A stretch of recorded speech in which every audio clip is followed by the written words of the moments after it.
বাউল বলেছে রব নাচে, মালিক নাচে, ইলাহা নাচে। বাউল মানে কি আপনারা জানেন? এই লোকগুলো কি করে জানেন?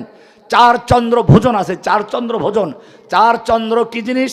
পেশাব, পায়খানা, মেয়ে লোকের হায়েজ নেভাজা রক্ত, আর ওগো পীরের বীর্য, এই চারটে মিলাইলে হয় চার চন্দ্র ভোজন। এটা খাইলে সিদ্ধি হয়। আর একটা হচ্ছে রস, রজত বলে রস। এটা হচ্ছে পুরুষ যখন উত্তেজিত হয় তখন যেমন বীর্য বের হয়, গাঢ় পানি বের হয়, এরকম মেয়ে লোকের যেটা বের হয় ওটাকে রস বলে রজত। এটা খাইলে ওদের সিদ্ধি হয়, আল্লাহকে পাওয়া যায়। ওরা বলে বিজমে আল্লাহ, বিসমিল্লাহর মানে ওই যে পরে নাস, কুল আউযু বিরাব্বিন নাস মালিকিন নাস, এই নাসের অর্থ মানুষ। ওরা কাছে নাচ মানে নাচানাচি করা। ঠিক এরকম বিসমিল্লাহর তর্জমা করে বিজমে আল্লাহ। কি বলে? কি তর্জমা করে? বীজমে আল্লাহ মানে পীরের বীজ খাইলে আল্লাহকে পাওয়া যায়। বোঝেন নাই কি বলছে?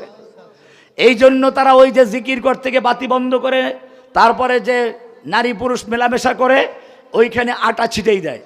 ওইখানে পীরের বীজ মেশছে, আটা ছিটাইয়া অর্ধেক এটাকে ভাজি করে, ওটার নাম প্রেম ভাজা। ওটার নাম কি? আর বাকি অর্ধেক ওই যে খিচুড়ি পাকায় পীরের দরবারে, ওই খিচুড়ির মধ্যে দিয়ে দেয় পীরের পেশাব, পীরের পায়খানা, পীরের বীর্য, এই সব দিয়ে খিচুড়ি খাওয়ায়। আর মুরিদরা ভোর রাত্রে খাইয়ে সবগুলা ওদের ভক্ত হয়ে যায়। এই জন্য খবরদার কোন এই ভণ্ড পীরের দরবারে ভোর রাত্রে গিয়ে খিচুড়ি খাবেন না। এগুলো পীরের বীর্য খাওয়ায়। বীজ মে আল্লাহ, আল্লাহকে পাওয়ার জন্য বীজ খাইতে হয়।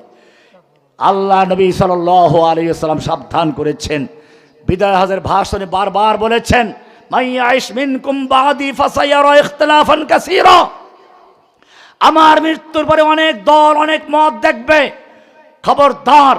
ফালাইকুম বিসুন্নতি ওয়া সুন্নাতিল খুলাফায়ে রাশিদিন আল মাহদিয়িন। আল্লাহ নবী একবার একটা সোজা দাগ দিলেন, সোজা দাগ, দাগ দিয়ে ডানে বামে অনেকগুলো দাগ দিলেন।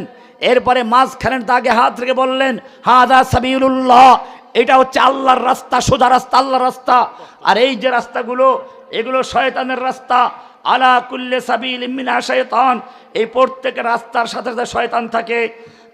যখনই কোনো ব্যক্তি আল্লাহর রাস্তায় চলতে চায় তখনই শয়তান কয় এই রাস্তায় ঢোকো, ওই রাস্তায় ঢোকো।